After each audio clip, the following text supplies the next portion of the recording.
bienvenue dans Point de Vue, on est ravis de vous retrouver, et pas seulement parce que c'est vendredi, c'est promis. 4 sujets qu'on va traiter ensemble pendant ces 45 minutes et un peu plus. Nos deux confrères du Monde, Fabrice Lhomme et Gérard Davet, viennent de sortir un livre qui fait du bruit sur l'islamisation à visage découvert. Peut-être sont-ils en train, eux, de découvrir la Lune. On en parlera. On parlera aussi de la FIAC, la Foire internationale de l'art contemporain. C'est ouvert hier à Paris, au Grand Palais. Les chiffres de l'art contemporain atteignent des sommets. Est-ce que c'est de l'art ou de la pure spéculation? Et puis on parlera aussi des territoires. L'ambiance est en train de s'assouplir, de s'adoucir entre les collectivités locales et l'État. Peut-être est-ce parce que celui-ci a rouvert les vannes. On essaiera d'y voir un peu plus clair. Et puis on parlera bien sûr de l'événement culturel du jour, la sortie du dernier album de Johnny. On en a fait écouter quelques extraits à nos invités et ils nous diront s'ils ont aimé ou pas. Bonsoir Lucille Schmitt. Ravi de vous retrouver dans cette émission. Vous êtes coprésidente de la Fondation verte européenne. Votre dernier livre, La France résiste-t-elle à l'écologie, a été publié aux éditions Le Bord de l'eau. Rachel Binas est là aussi, bonsoir. Ravi de vous accueillir. Vous êtes journaliste à Causeur, votre magazine qui publie en couverture ce mois-ci un sujet sur la censure, une insulte à la France, avec une photo de notre camarade Éric Zemmour. Bonsoir Daniel Bilalian. Bonsoir. Vous êtes journaliste, bien sûr, ancien directeur des sports de France Télévisions, entre autres, et l'un de vos livres, Le camp de la goutte d'eau, Rava-Ruska 1942-1944, vient d'être réédité aux Presses de la Cité. Et puis notre confrère Louis Osalter est là aussi, bonsoir. Bonsoir. Ravi de vous accueillir, journaliste politique à Marianne. Marianne qui met en cette semaine beaucoup de milliardaires, à la fois ceux qui tiennent les médias et aussi Bernard Arnault, pour dénoncer sa fondation Vuitton.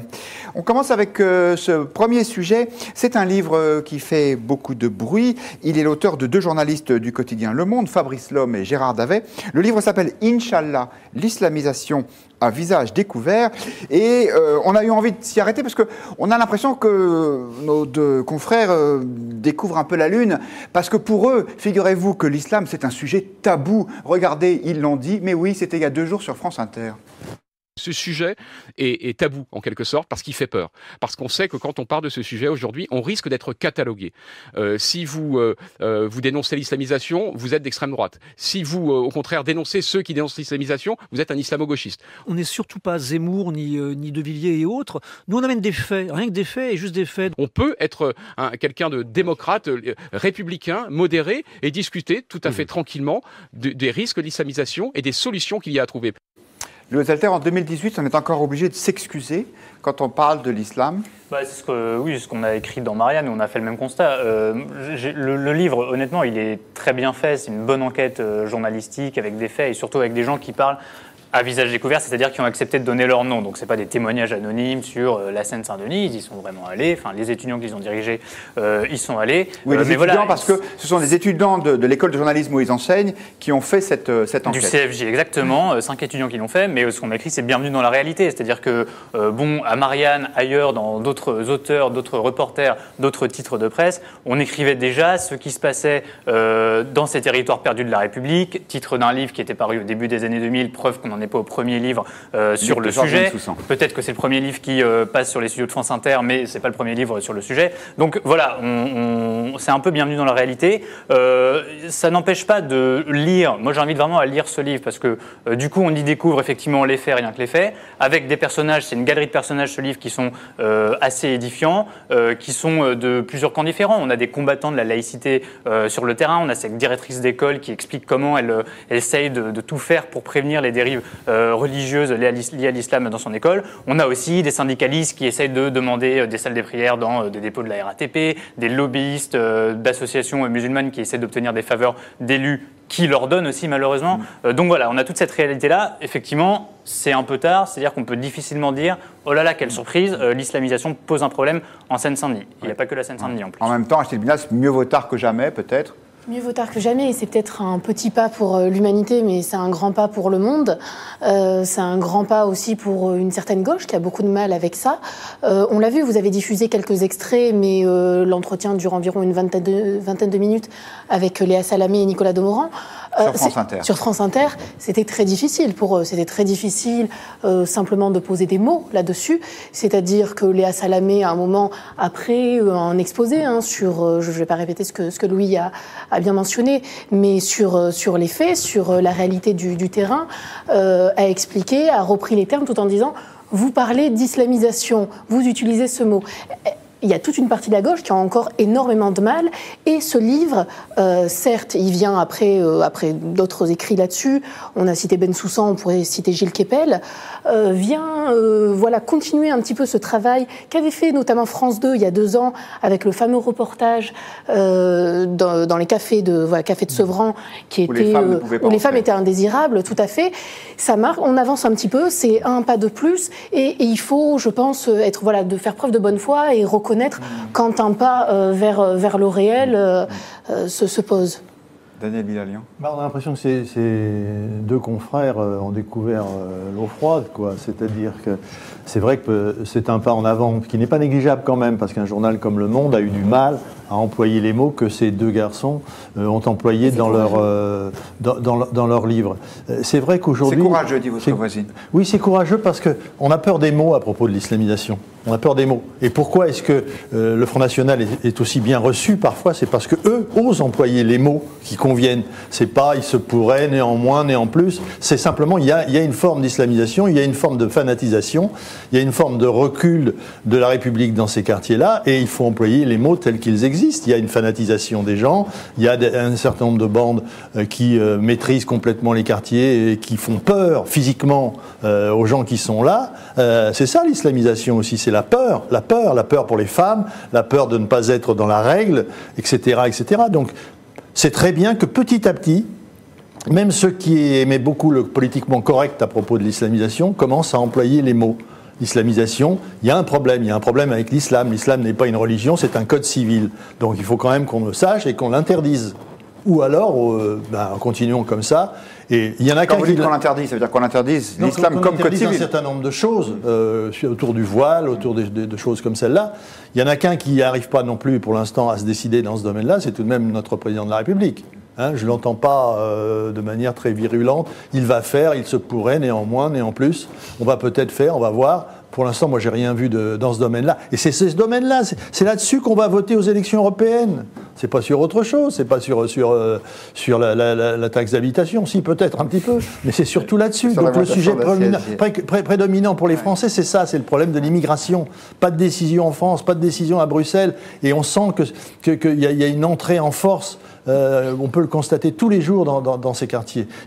Par exemple, la police et ces jeunes gens sont des bandes rivales aujourd'hui. La police a peur de ces gens-là. Il y a des choses qui sont inadmissibles dans un pays comme le nôtre. Pardon. On va faire réagir Lucie Schmitt, bien sûr, mais je voudrais vous livrer un petit témoignage personnel, même s'il reste dans le domaine professionnel. Le 20 mai 2016, le Figaro Magazine avait publié cette couverture-là. C'était une enquête faite par notre collaboratrice Nadia Chirigui, enquête de plusieurs semaines sur ce qui se passait en Seine-Saint-Denis et plus précisément même à Saint-Denis. Vous n'imaginez pas les réactions que ça nous a valu. Dans le jour même de la parution, il y a une dizaine de jeunes qui apparemment venaient de Saint-Denis, qui ont essayé d'entrer de force dans les locaux du Figaro Magazine. Le maire communiste de Saint-Denis nous a menacés de poursuites judiciaires. On a reçu des insultes, des menaces. Il y a eu une pétition contre nous, signée par des journalistes de Mediapart, de l'Humanité, en disant que ce qu'on écrivait était des fantasmes. Et il se trouve que c'était exactement, presque mot à mot, les mêmes réalités que celles qu'on voit dans le livre. Alors, Lucie Schmitt, est-ce que je suis paranoïaque ou est-ce que c'est plus difficile de parler de ce sujet quand on est au Figaro que quand on est au Monde? J'ai l'impression que c'est un débat, en fait, qui doit... Enfin, il ne faut pas qu'il tourne seulement au débat entre journalistes, c'est ça que je voulais dire quand même, parce que j'entends les différents journalistes que vous êtes, et comme je n'en suis pas, mais que, ayant été élu local, j'ai vécu peut-être des choses qui se rattachent à ce qui est décrit dans ce livre, c'est-à-dire que notamment lorsqu'il s'agit de construire une mosquée... Rappelez-nous, vous étiez élu de... J'ai été élu dans les Hauts-de-Seine, à Vanves, et ce n'est ni Sevran, ni Saint-Denis, et la question de l'islamisation ne se pose pas du tout dans les mêmes termes. Mais ce qui est important, c'est que moi je note le décalage entre un discours extrêmement symbolique qui est tenu au sommet de l'État. On nous dit qu'on va organiser l'islam de France. D'ailleurs, c'est un vieux projet, puisque c'est un projet qu'a porté Jean-Pierre Chevènement et qui, du coup, a été, d'une certaine manière, sous-traité ensuite au Maroc et à l'Algérie. Et il est de nouveau question d'organiser l'islam de France. Et au fond, ce qui est très intéressant par rapport à ce livre, c'est qu'il apporte des réalités, il met des mots sur des réalités concrètes, alors même qu'on a un discours ultra symbolique au sommet de l'État, et que là, la question des territoires, on parlait de territoires perdus, on parle de la recentralisation. Comment est-ce qu'on traite ce sujet lorsqu'on est président de la République, certainement, mais aussi et surtout lorsqu'on est ministre de l'Intérieur, ou même, allons-y, lorsqu'on est un musulman modéré et qu'on ne souhaite pas justement céder une forme d'islamisation intégriste. Donc je crois que c'est des choses qui se posent en termes citoyens, en termes de politique d'État et en termes effectivement de personnalité, d'attitude d'Emmanuel Macron vis-à-vis des religions, des cultes. On sait que par rapport aux catholiques, il est très à l'aise. Il a prononcé un discours au Bernardin qui était un discours remarquable. Mais sur la question d'islam, il est effectivement, il saute d'un pied sur l'autre. Je ne sais pas s'il est tétanisé, je crois qu'il a du mal à traiter à la fois la question d'islam comme religion et à faire en sorte de se dire, mais est-ce que du coup je dois traiter la question de l'ordre public ? En fait, le sujet c'est, est-ce qu'il peut saucissonner les choses ? Et il a certainement envie de le faire, mais pourra-t-il le faire compte tenu de ce que raconte ce livre ? Je voulais quand même dire aussi une chose, c'est que ce que je trouve intéressant dans le récit que vous avez fait, c'est que ce sont donc 5 étudiants en école de journalistes qui ont été faire les choses. Ensuite, ils sont chapeautés par 2 journalistes chevronnés. Moi, je ne sais pas comment le dire, mais j'aurais presque aimé que ce soit ces journalistes, ces jeunes journalistes qui parlent eux-mêmes avec leurs mots de ce qu'ils ont vu et de ce qu'ils ont fait, parce que je trouve que justement dans le discours de Davet et l'homme, il y a une capacité à rendre les choses sans doute extrêmement dramatiques, alors qu'ils ne l'avaient pas fait auparavant, et que ce serait bien de rester dans le domaine des faits. Parce que ce qui est très important, c'est ce qui est constaté, quand on construit une mosquée, les discours qui sont faits, etc. Et de ne pas tout de suite crier au fait que la France est en train de disparaître ou que le Front National va gagner les élections européennes. Non mais je sens quand même que le risque de dramatisation, c'est aussi ce qui s'est passé quand vous avez fait Molenbeek sur scène, en fait. C'est-à-dire que vous avez été surpris par la violence des réactions, les attaques que vous avez subies, etc. On n'a pas été surpris, on a été choqués, parce qu'on ne faisait que décrire la réalité. Vous avez été bouleversé, vous avez été inquiet, ou même vous avez eu peur de voir ces réactions. Non, on n'a pas eu peur, parce qu'on n'est pas des gens à se laisser intimider, mais c'est vrai que le but était de nous faire peur. L'intimidation, oui. Donc en fait, ce qui est très intéressant... C'est légitime, hein. Non, mais ce qui est intéressant, c'est qu'il y a des formes d'intimidation, et au fond, il faut le reconnaître. Moi, j'étais assez amie à un moment avec le maire de Sevran, Stéphane Gatignon, qui a...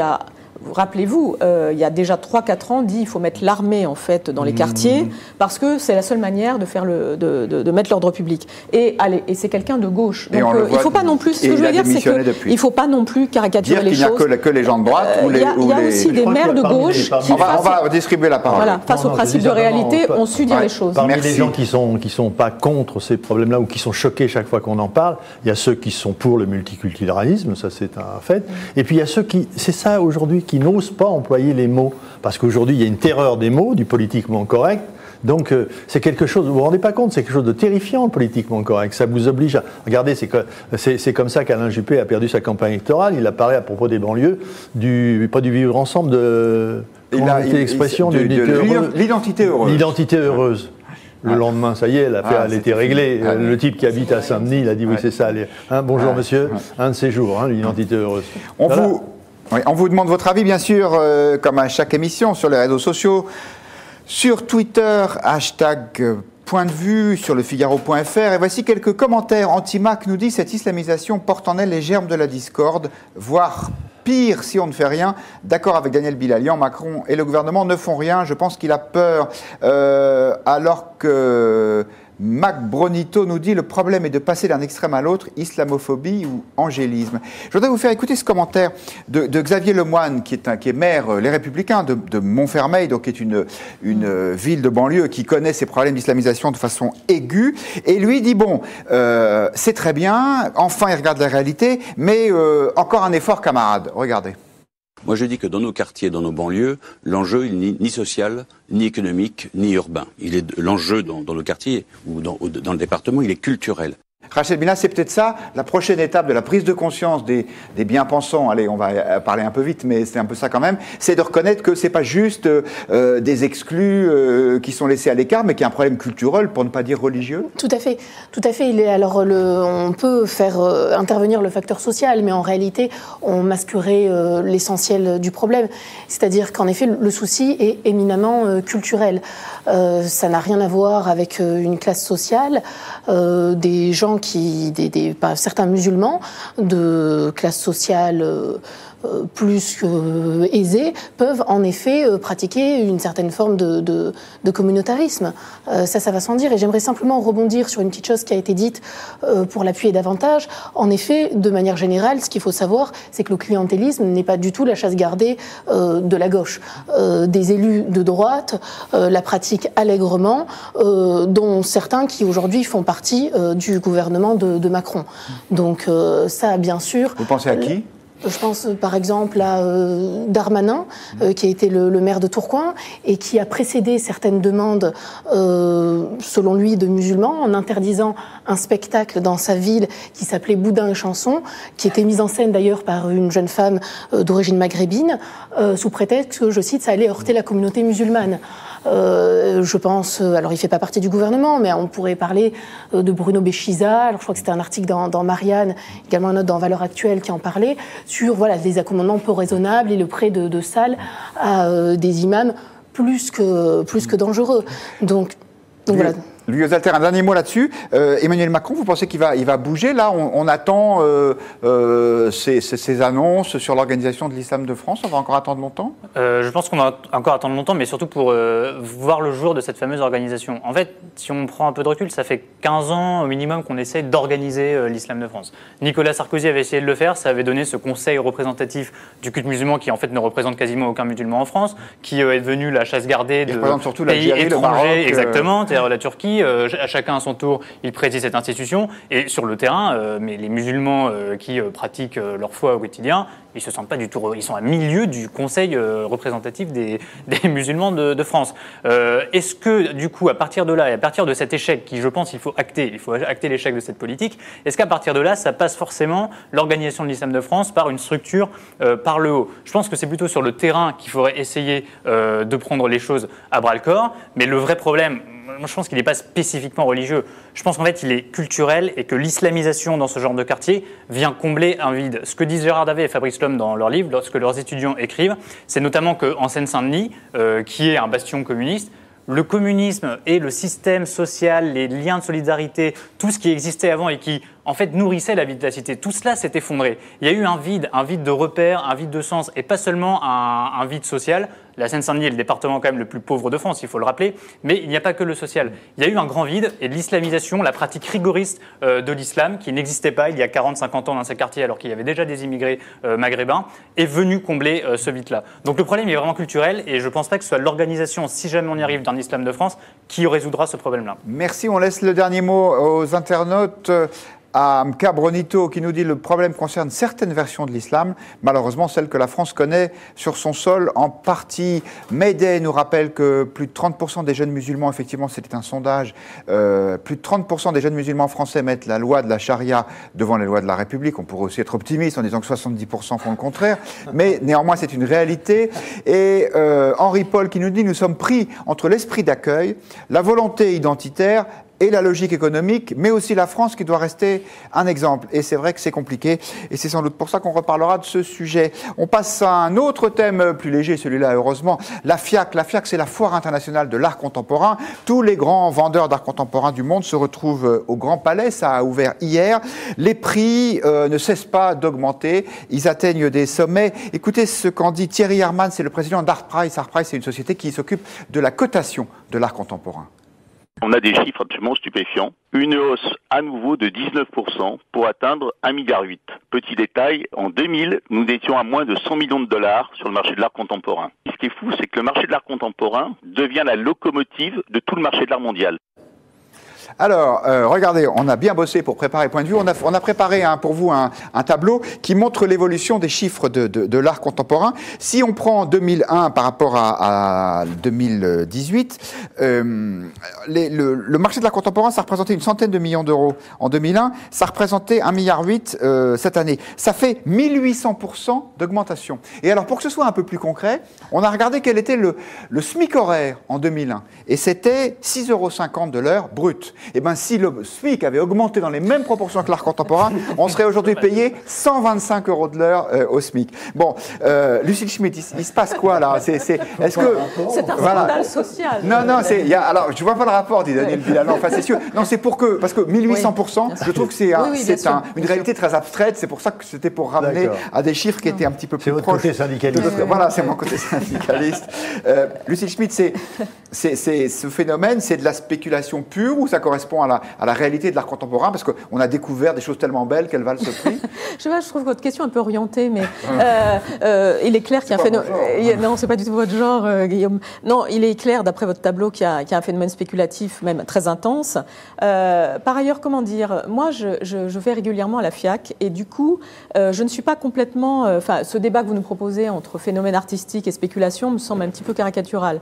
C'est-à-dire que, en tout cas, lorsqu'on est un badaud, lorsqu'on n'a pas les moyens de s'offrir de l'art contemporain et qu'on va à la FIAC, je trouve quand même d'ailleurs que le prix du billet, lorsqu'on paye son billet, il y a beaucoup d'invités, de 38 € est beaucoup trop élevé parce que le sujet, c'est quand même que chacun puisse au fond aller se faire une idée si c'est de l'art spéculatif, s'il trouve ça beau, s'il trouve qu'il y a des nouveaux talents. Et c'est quand même un salon mondial, c'est-à-dire que la France est parmi les places qui font l'art contemporain. Paris est très bien placé et au fond, Cocorico, il y a aussi Londres, il y a aussi la Suisse, mais on est très bien placé et on reste un pays créatif dans lequel les artistes contemporains ont envie d'exposer. Alors je vous pose la question autrement. Oui. Si vous aviez les moyens, est-ce que vous trouvez que le prix auquel sont vendues ces œuvres est normal, est justifié? Si j'avais les moyens, je ne m'offrirais pas un Jeff Koons et sans doute que j'essaierais, mais est-ce que j'aurais suffisamment les moyens? Je préférerais un primitif flamand. Pour vous répondre.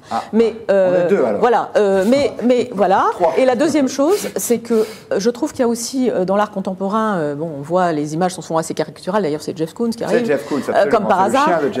Il y a de la photo, il y a une multiplication en fait de l'utilisation des matières. Moi, j'aimerais, par exemple, m'offrir une photo. Oui, j'aimerais m'offrir de la photo. Je me rappelle quand je me suis occupée d'une année culturelle France-Russie et les oligarques russes investissent dans l'art contemporain, m'être offert une photographie d'une grande photographe russe qui exposait aussi à Londres. Donc il faut imaginer que c'est pas seulement de la caricature, pas seulement de l'œuvre qui s'auto-détruit lorsque vous l'achetez 1 million € chez Sotheby.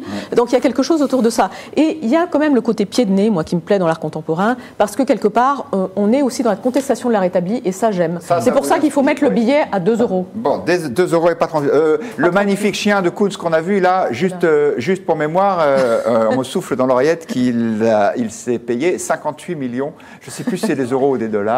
Mais des dollars, mais en tout cas c'est une bonne somme.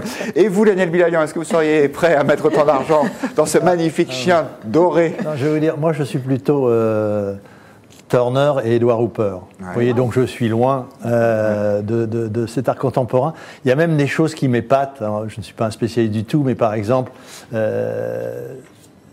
la première fois qu'on m'a parlé de Klein et de son bleu, je me suis dit, tiens, je vais m'acheter un rouleau et puis 10 kilos de peinture bleue et je vais le faire. Et en même temps, ces tableaux sont extraordinaires. Donc c'est là où quelqu'un comme moi qui n'y connaît strictement rien réfléchit avant de... Mais par exemple, je suis complètement inintéressé par exemple un type comme Basquiat, par exemple. Je me dis ce sont des dessins de gosses de CE1. Ou bien alors, une partie de ma génération, on avait été dégoûté de Picasso parce qu'on nous disait à l'école, si tu dessines comme ça, c'est un Picasso. Voilà. Non, c'est vrai. À l'école communale, on vous disait, tiens, tu fais du Picasso. Allez. Alors pour Basquiat, il faut absolument que vous lisiez, beaucoup plus de secondes pour Basquiat, il faut absolument que vous lisiez un remarquable papier de Paulin Césari, qui est l'un des critiques du Figaro Magazine, puisqu'il y a une rétrospective Basquiat en ce moment à la Fondation Vuitton, et lui il adore, alors que pourtant c'est pas forcément un moderne. Non, on verra s'il vous convainc. Mais ça, chacun a ses goûts, mais bien sûr. Si je regarde un Caillebotte ou un Turner, je reste 2 heures. Ou Edward Hooper, le bar de nuit, par exemple, je sais exactement ce que pense chacune des personnes qui est assise au bar. Pour moi, ça me dit quelque chose sur l'Amérique et sur les gens. Mais Basquiat, mais je suis fasciné. J'aimerais qu'on m'explique. On m'a expliqué, j'ai lu des choses et ça ne m'a pas convaincu. Mais ce que je voudrais savoir, c'est si la spéculation sur l'art contemporain, elle vient de quoi? Elle vient de pays nouveaux, comme vous disiez les oligarques Russes ou bien Chinois. Oui. Les Chinois ont dû arriver sur le marché, ils arrivent sur tous les marchés, donc ils ont dû arriver sur ce marché et surévaluer un certain nombre d'œuvres dont profitent heureusement pour eux les peintres ou les artistes qui les font. Surtout qui sont encore vivants. Rachel Binas, je voudrais vous soumettre ce commentaire que je trouve très intéressant d'un internaute qui écrit sous le pseudonyme de Blueberry Cake et qui nous dit « La contestation de l'art établi a perdu son charme parce qu'il est devenu l'objet d'un libéralisme déconnecté de la vie réelle. » C'est vrai que, en fait, peut-être que le conformisme aujourd'hui, il est plus dans l'art contemporain que justement dans les primitifs flamands comme Bruegel ou d'autres. Je ne vois pas du tout en quoi Koons vient contester l'ordre établi. Au contraire, c'est un fabuleux représentant justement de toutes ces nouvelles pratiques qui créent en fait à la fin une espèce de bulle spéculative. C'est-à-dire que je nie pas qu'il y ait une relation entre art et argent et qu'elle peut être saine. On peut penser voilà, que toute une partie de l'art a pu se déployer, se diffuser grâce à de riches commerçants, grâce à certains mécènes. Rubens vendait ses toiles très chères. Rembrandt n'aurait jamais fait, il a le talent qu'il a, mais il y a un certain nombre de commandes aujourd'hui qui sont exposées et qui font la richesse des musées. Donc là-dessus, je ne dis pas qu'il y a une relation forcément incestueuse entre art et argent. Néanmoins, aujourd'hui, on assiste quand même à quelque chose d'assez particulier, c'est-à-dire que le goût pour la spéculation a remplacé le goût de l'art. Et aujourd'hui, si on achète un Jeff Koons, c'est pas forcément pour en faire profiter les autres ou profiter soi-même, parce que le caniche, là, il mesure environ 5 mètres de haut. Vous le mettez pas chez vous, vous le mettez pas dehors, il y a trop de risques. Donc en fait, ce sont des caniches, certainement pas, mais ce sont des caniches aujourd'hui qui viennent tout simplement occuper les entrepôts de Chinois, de grandes fortunes, qui vont ensuite ressortir leur chien pour pouvoir le vendre parce qu'il a pris du galon. Donc il y a une espèce comme ça de triangle très particulier entre les galeries, les artistes et puis le marché qui crée quelque chose d'extrêmement particulier de notre époque et sur lequel je pense qu'on peut avoir un regard relativement critique. On a demandé à nos internautes s'ils comptaient aller à la FIAC, qui sont plutôt majoritaires à répondre non, mais c'est vrai qu'ils sont dans toute la France. Et puis peut-être aussi que c'est Lucille Schmitt qui les a refroidis en leur donnant le prix de l'entrée. Vous avez un admirateur, Lucille, ou en tout cas un approbateur, Arnaud Essa, qui nous dit « Lucille Schmitt a raison, 38 € l'entrée pour démocratiser l'art contemporain, c'est honteux ». Ça discute pas mal sur les réseaux sociaux. Olympe qui nous dit « Je ne trouve pas que ce soit de l'art, c'est truc contemporain ». Alors que Cabronito lui répond au-delà de la qu'est-ce qu'il nous dit? Au-delà de la problématique spéculative, l'art est la continuité de la France du siècle des Lumières. L'art conceptuel ou l'art contemporain ont leur intérêt, même si le marché est associé et délirant, ajoute-t-il. Est-ce que vous avez un avis sur cette question, Louis Osalter? Un avis pas du tout d'amateur passionné, mais un avis de public, justement. Le prix du billet à la FIAC a augmenté de 50% en 10 ans, là, ces 10 dernières années. C'est moins que les œuvres de Jeff Koons. Qu'est-ce que ça nous dit? C'est beaucoup moins, oui, encore heureux. Mais qu'est-ce que ça nous dit finalement des effets de la spéculation dont on vient de parler? Moi, je prendrais une comparaison avec le vin. Le vin, il y a deux catégories. Il y a les très grands crus qui font l'objet d'une spéculation intense, qui est un marché qui a explosé, porté par les Américains, les Chinois, les pays du Golfe. Tout ça, il y a un marché mondial qui s'est développé. Donc les grands crus bordelais n'ont aucun problème. Ils doublent le prix régulièrement. Et donc tous ces producteurs-là n'ont aucun problème. Et puis à côté, il y a la grande majorité des petits producteurs qui sont sur un marché qui est beaucoup plus restreint et qui, pour beaucoup, galèrent. Je dirais que le monde de l'art, c'est un petit peu similaire, parce qu'on pense à Jeff Koons, on pense aux artistes contemporains qui sont très cotés sur le marché international. Mais c'est une minorité. Est-ce que vraiment, en encourageant cette spéculation, on aide à se développer l'art de l'artiste ordinaire? Est-ce que vraiment on aide le public aussi à s'intéresser à cet art-là en établissant des tarifs un petit peu prohibitifs dans les grandes galeries d'art contemporain? C'est aussi ces effets-là qui nous interrogent. Et c'est très porté par la tendance anglo-saxonne, parce que c'est un phénomène quand même plus anglo-saxon que français. La France essaye de préserver sa spécificité, même si elle a du mal. C'est une tendance très anglo-saxonne que celle de la spéculation sur ce marché-là. Donc c'est surtout cette coupure vis-à-vis du public qui, moi, me préoccupe. on assiste à ça pour le domaine de l'art, on l'assiste aussi pour plein de domaines, cette espèce de phénomène de caste en fait, c'est-à-dire qu'il y aurait les privilégiés et puis il y a le bien le commun des mortels. Écoutez ce que nous dit M. Babineau sur les réseaux sociaux. L'art a été confisqué par l'aristocratie, un peu comme le foot maintenant, quand on voit le prix des abonnements et le prix des matchs. C'est assez absolument. Vous avez 20 secondes, cher Lucille Schmitt, pour conclure sur ce sujet. C'est qu'on a eu un ministre de la Culture, Jean-Jacques Ayagon, qui était un grand spécialiste d'art contemporain, qui d'ailleurs travaille avec Pinault, et il y a la guerre Pinault-Arnaud qui montre comment la spéculation et l'art immobilier et l'art vont ensemble. Mais quand on avait un ministre de la Culture qui connaissait ce genre de choses, ça rendait les choses plus intéressantes. C'est ça que je veux dire, c'est que la question de l'État, la question de comment est-ce qu'on démocratise ce genre de choses, c'est aussi un problème d'émetteurs. C'est-à-dire qu'aujourd'hui, on a l'impression qu'il n'y a que les riches qui sont capables d'en parler correctement parce qu'ils investissent, alors que Jean-Jacques Ayagon, par exemple, en parle remarquablement et il explique comment on découvre des talents et comment, même sur les 25 dernières années, il y a des jeunes qui ont réussi à faire leur... On pense tous à Jeff Koons parce qu'on n'est pas assez cultivé, mais je pense qu'il y en a d'autres. Et c'est ça qui me semble très important. Franck Riester, le nouveau ministre de la Culture, a sûrement écouté votre message, Lucille Schmitt. On revient un peu à la politique.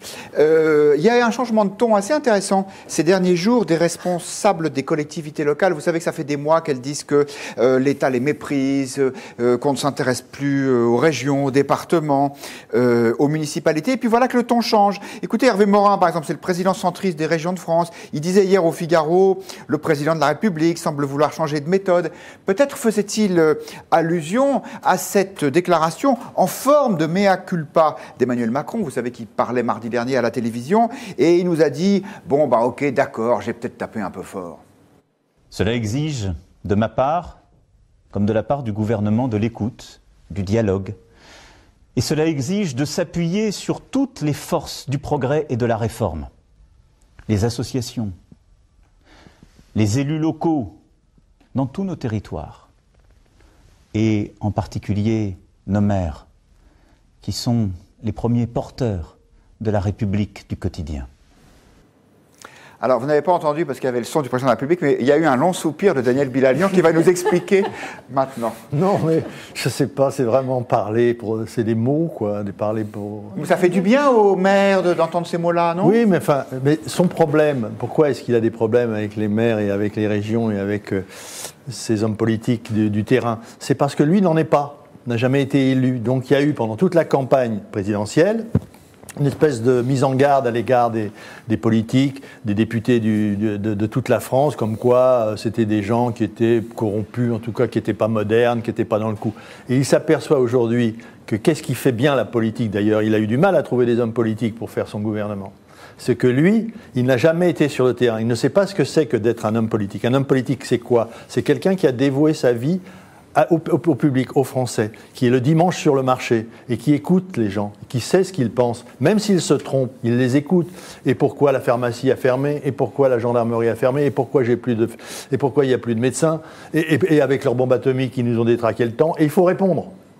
Il faut répondre. Et ces gens-là, ils nous connaissent. Même si nous nous trompons, ils nous connaissent, ils savent que nous pensons. La vérité a son importance, mais ce que nous pensons a aussi beaucoup d'importance. Et là, je m'aperçois, dans la façon dont il en parle, il n'a jamais été plus loin que le Bois de Boulogne ou le Parc Monceau. C'est pas possible. C'est pas possible de parler comme ça aux Français. Aussi, quand même. C'est la province. Oui, d'accord. Il y a Deauville, Saint-Tropez et le Touquet. Oui, d'accord. Voilà, mais je veux dire, voilà. Donc j'espère qu'il va changer. Mais moi, j'ai lu attentivement ce qui s'est dit à cette réunion avec le Premier ministre, M. Édouard Philippe. Bon, il a dit je vais, mais je n'ai rien vu de concret. Ce que j'ai vu, par exemple, c'est qu'une des premières décisions qui est venue de Paris et qui a fâché M. Laurent Wauquiez, c'est la suppression de la construction de l'autoroute A45 entre Lyon et Saint-Étienne. Il manquait que l'autorisation de l'État. On vient de leur dire une prochaine fois. Donc, pour l'instant, je ne vois aucune décision. Et alors, en plus, il y a le truc principal, la chose principale, c'est quand même la taxe d'habitation. La taxe d'habitation, c'est quand même quelque chose qui... Même si pour l'instant, sa suppression est compensée de l'argent de l'État. Parce qu'en fait, peut-être qu'on a un peu mauvais esprit à point de vue, mais nous, on s'est demandé si tout ça n'était pas finalement une question de gros sous. D'ailleurs, ces grands discours sur est-ce qu'on nous aime, est-ce qu'on est méprisé, etc. C'est un peu Dominique Bussereau, qui est le président de l'Association des départements de France, qui a vendu la mèche. C'était toujours au Figaro hier. Il a dit j'attends de l'entretien, des entretiens avec le Premier ministre, avec le président du Sénat, des conséquences rapides et positives avant le le vote du projet de loi de finances. Moi, je comprends ça, mais peut-être que je me trompe, plus aux altères. Donnez-nous un peu plus d'argent et on se calmera. Mais il n'y a pas que l'argent en termes de montant qu'on donne année après année. Il y a aussi la façon dont on finance les collectivités territoriales. Qu'est-ce que ça traduit, cette polémique sur la taxe d'habitation ? On a retiré du coup des ressources des communes, parce qu'elles en sont les premières bénéficiaires, ce qui leur arrivait par le biais de la taxe d'habitation. Alors on leur dit on compense à l'euro près. Très bien. Mais c'est pas pareil d'octroyer, parce qu'en fait c'est un octroi, c'est pas la même chose d'octroyer un montant à des communes au bon vouloir du gouvernement central et de laisser aux collectivités des leviers automatiques de ressources. La taxe d'habitation, c'était tous les ans des ressources déterminées qui tombaient dans l'escarcelle des communes. Et pourquoi c'est important ? Régulièrement, ça s'appelle la fiscalité locale, c'est-à-dire qu'on acte le fait, et c'est ce qu'on fait depuis les lois de décentralisation, on consacre l'autonomie financière des collectivités territoriales. Ça veut dire que ça ne dépend plus du bon vouloir de l'État, ça c'était avant. Maintenant, avec l'autonomie financière des collectivités territoriales, qui est un choix résolument girondin, on consacre le fait qu'une partie des impôts, tous les ans, de façon structurelle, arrive aux collectivités. Et Macron, au-delà des montants de gros sous, évidemment qu'il y a des batailles de sous derrière, évidemment qu'un élu local, il veut plus d'argent dans sa caisse pour dépenser plus pour ses concitoyens, et peut-être qu'il veut être réélu aussi derrière, tout ça est humain et tout ça est politique. Derrière, avec Macron, il y a un espèce de tournant, c'est-à-dire un retour dans le processus de décentralisation qui retire une partie de ce levier-là aux collectivités. Et ça va être très intéressant la façon dont ça va se dénouer ou pas d'ici à la fin du quinquennat, parce que pour l'instant, il y a effectivement la compensation à l'euro près, mais il n'y a aucune réflexion de fond derrière sur la nouvelle fiscalité locale. Macron a annoncé qu'ils allaient en discuter, mais dans son programme, il y avait la disparition de la taxe d'habitation, il n'y avait pas cette nouvelle fiscalité locale. Rachel Binas. Juste un mot, la taxe d'habitation, c'était un impôt que nous payions. Là, c'est un don que l'État va faire aux communes. C'est exactement la différence entre... Moi, j'étais mensualisé en impôt, et là, je vais avoir la retenue à la source. J'étais mensualisé, je pouvais discuter, c'est moi qui payais, alors que là, on va me soutirer de l'argent. On l'octroie, ça n'a rien à voir. On octroie de l'argent. C'est pas du tout le même rapport à l'État et à la communauté nationale. Rachel Binas. C'était le général de Gaulle qui disait « Comment voulez-vous diriger un pays qui compte 258 variétés de fromage ?» Depuis au moins 50 ans, c'est vrai que la France cherche, mais n'a toujours pas trouvé son modèle de décentralisation. C'est toujours notre grande énigme. Donc là, Macron explique qu'il l'a entendu. J'en suis moins certaine, peut-être trop pessimiste. Mais alors, il a nommé Jacqueline Gouraud à la tête de la cohésion des territoires et des collectivités locales. On va voir un petit peu la marge de manœuvre qu'elle a. On sait qu'en janvier 2018, si je ne me trompe pas, lorsque Macron annonçait justement la suppression de la taxe d'habitation, elle avait proposer un nouvel impôt. Voyons la réaction de Macron. Elle avait fait marche arrière. Sujet sensible. Exactement, sujet très délicat. Donc on va voir un petit peu quelle est la tendance, quel est le pouvoir qui lui donne. Parce que là, certes, certains élus locaux font preuve de bonne composition, mais les maires un petit peu moins. C'est la relation de confiance n'est pas rétablie. Alors, on vous a posé la question sur Twitter, une question un peu orientée, dirait Lucille Schmitt, mais on est comme ça, à point de vue, on a un peu mauvais esprit. Selon vous, les territoires récupèrent-ils trop de dotations de l'État ? Eh bien, c'est plutôt non. Donc, finalement, c'est parfait. 59% des internautes nous répondent non. Bon, on a quand même quelques commentaires un petit peu ironiques. La décentralisation, nous dit Blueberry Cake, c'est multiplier les fonctionnaires pour faire les mêmes tâches moins efficacement. Et Antimac nous dit excellent Daniel Bilalian, vous n'êtes pas dans la langue de bois. Lucille Schmitt, est-ce que vous avez envie de défendre les collectivités territoriales ?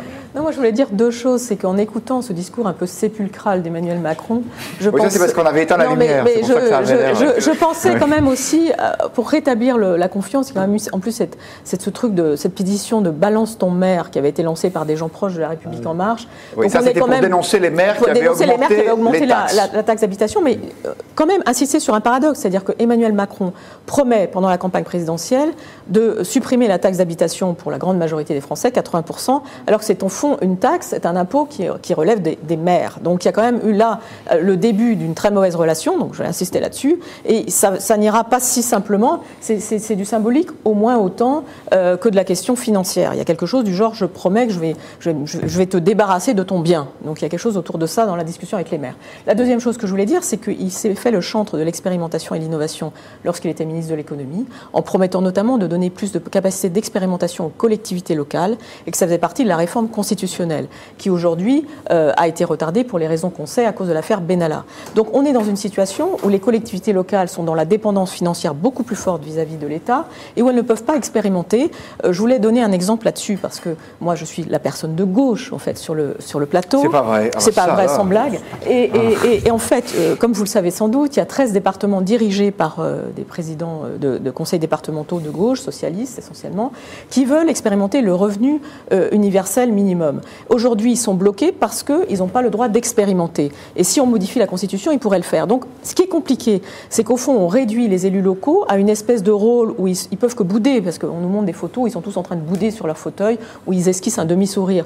Mais il faudrait leur redonner une capacité à agir, parce que sinon, ils bouderont ou ils feront la gueule à Macron. Et puis, ce qui se passera, c'est qu'il y aura une forme de paralysie, ce qui est l'inverse du nouveau monde politique dans lequel nous vivons maintenant. Donc, ce que je veux dire par rapport à ce que disait Rachel, c'est qu'effectivement, pour relancer la décentralisation qu'on n'arrive pas à faire, il faut tout simplement donner la possibilité d'expérimenter, pas seulement lorsqu'on habite en Nouvelle-Calédonie ou en Corse. Voilà. On va s'intéresser au sujet qui passionne les Français, à moins de revenir de Sirius, vous ne pouvez pas l'ignorer. L'album posthume de Johnny Hallyday vient de sortir. On en a mis 800 000 exemplaires en place. Les médias ont adoré interroger des gens qui faisaient la queue pendant des heures devant les boutiques pour être sûr d'en avoir un.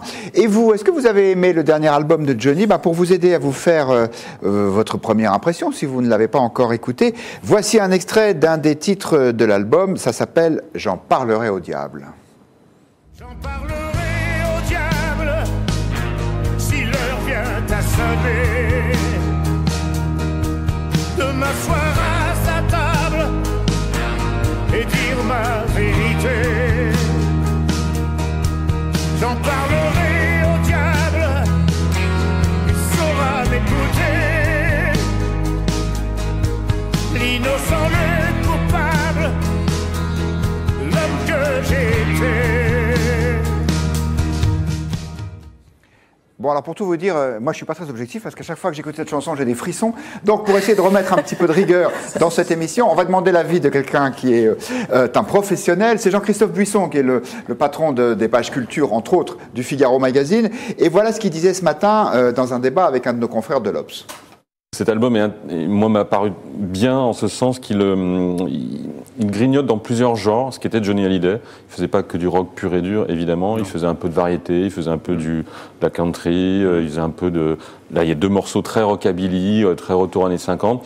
Il y a des claviers qui font très Supertramp années 70-80. Donc, pour moi, c'est un bon album. S'il n'intervenait pas, évidemment, après la mort de Johnny dans le contexte actuel, je pense qu'il resterait pas dans les 5 ou 10 meilleurs albums de Johnny. Rachel Binas, ça vous a plu cet album ? Vous avez eu l'occasion de... J'ai eu l'occasion d'écouter un petit peu, tout à fait. Je dois vous confier que je ne suis pas le public cible, je pense, pour Johnny. Je lui reconnais le talent, voilà, ça sans souci. Mais moi, je suis plus, on va dire, la période Johnny, celle des périodes Vogue, début des années, années 60. Là, ça me parle moins. C'est pas ce que j'ai sur mon iPod. Bon. Est-ce qu'il y a des gens qui sont fans, Daniel Bilalian ? Moi, c'est ma génération, quoi. En plus, je suis né dans la même rue du Golf Draw, donc... Golf Draw dans le 9e arrondissement de Paris. 9e arrondissement qui était le repère de tous ces jeunes gens, la bande de la Trinité avec Eddie Mitchell, etc., etc. Non, moi, je vais vous dire, j'ai bien aimé parmi les titres Mon pays, c'est l'amour, parce qu'il m'a rappelé les vraies chansons de Johnny. Les autres chansons, je vais vous dire... Faut pas le prendre mal ce que je vais dire, mais ma génération, on a les tubes de Johnny en tête. Et on a envie d'en rester là. Tennessee, on n'a pas envie d'en sortir. D'ailleurs, moi je me souviens qu'un des derniers concerts de Johnny, c'était au Stade de France, quand il a essayé de commencer à chanter des chansons en l'honneur de Laetitia, etc., toute la salle disait « Mais on s'en fout, chante-nous tes chansons qu'on connaît !» Et donc il est comme Charles Aznavour, il peut pas apporter de choses très très nouvelles aujourd'hui. Nous, on est fascinés par un certain nombre de titres parce qu'ils nous rappellent notre jeunesse, notre vie d'adulte, etc., etc. Donc les nouveautés, forcément, ce qu'il a est très bien, je veux dire, c'est remarquablement orchestré, moi j'ai écouté, mais bon, moi je reste au classique, quoi, je ne peux pas en sortir. Et pourtant, sur les 800 000 mises en place, la question n'est pas tant est-ce qu'ils vont s'écouler que est-ce que ça sera assez ?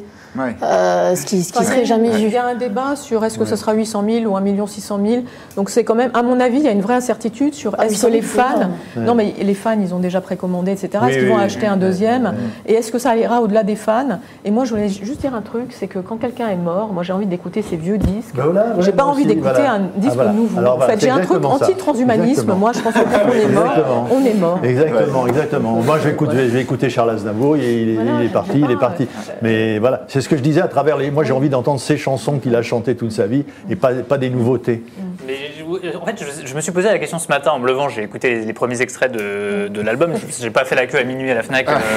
J'en suis pas là, mais quand même. Est-ce qu'il y a une fascination morbide à écouter un chanteur mort? Et moi, je pense que non. Dans le cas de Johnny, je pense pas que ce sera toujours le cas. Dans les progrès de la technique qui nous permettent déjà, par exemple, de réincarner un acteur mort dans des films. C'est ce qui s'est passé dans Star Wars. Là, on est quand même sur une autre dimension. Il y a les hologrammes. Dans le cas, il y a les hologrammes. Non, mais on peut réanimer quelqu'un. Ouais. Mais là, c'est pas quelqu'un qu'on a réanimé. C'est quelqu'un qui a enregistré ses chansons avant sa mort. Et moi, ce qui m'a frappé, c'est quand même la puissance de sa voix. C'est-à-dire que, effectivement, moi, je trouve qu'il n'y a pas de tube dans cet album, très honnêtement. Et ce qui ne le rend pas... j'ai beaucoup aimé l'écouter, donc j'ai adoré ses chansons. Mais je trouve qu'on retrouve exactement le souffle des tubes dont vous parlez. On le retrouve comme si Johnny n'avait pas vieilli, comme si en tout cas il avait su conserver son timbre, sa puissance, ce qui fait de Johnny jusqu'à la fin. Jusqu'à la fin, quelques semaines avant sa mort, au moment où il avait déjà frôlé la mort quand même de près plusieurs années avant, où les médias nous le décrivaient régulièrement comme mourant, comme c'est bientôt la fin, etc.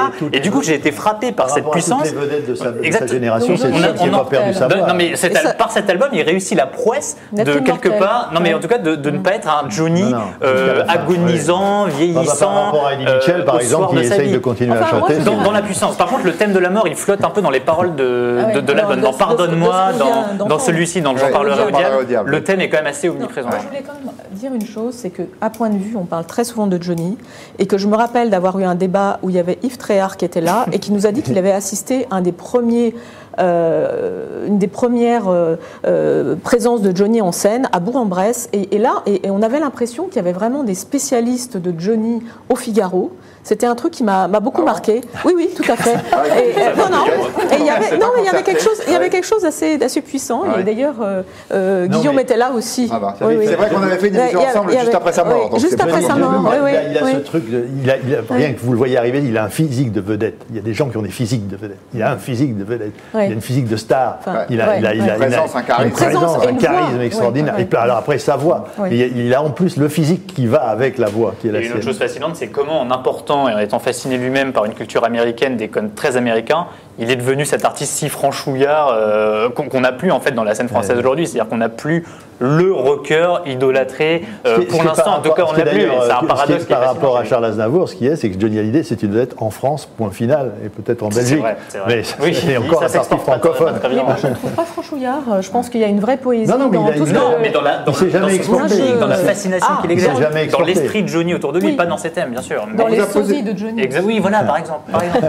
On vous a posé la question sur Twitter, est-ce que vous aimez cet album, est-ce qu'il vous plaît? Bon, c'est plutôt non, 63% répondent non.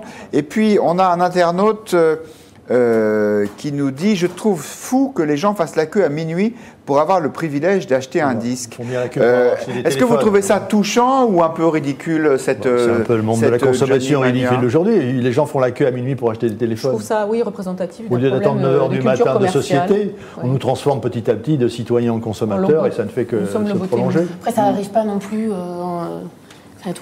mais quand très souvent. Pour acheter Harry Potter, c'est ça, exactement. Ouais. C'est ça le problème. Et vous êtes jamais arrivé de faire la queue aux uns et aux autres pour être sûr d'avoir un... J'aime bien ne pas me coucher trop tard.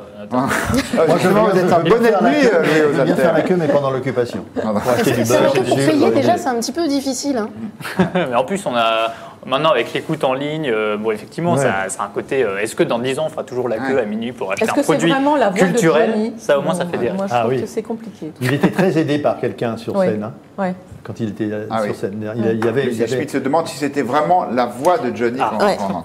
Alors, ce qui est vrai qu'avec la technologie, on peut les soutenir. Écoutez, je vous propose qu'on laisse le mot de la fin à Monsieur Babineau, qui nous dit ce qui est intéressant, c'est que Johnny détestait tout ce cirque médiatique. En tout cas, il en est l'objet, même à titre posthume. Merci beaucoup à tous les quatre d'avoir suivi cette émission. Point de vue, c'est fini pour cette semaine, mais on se retrouve lundi prochain, même heure, même endroit, et ce sera avec grand plaisir. Très bon week-end à tous.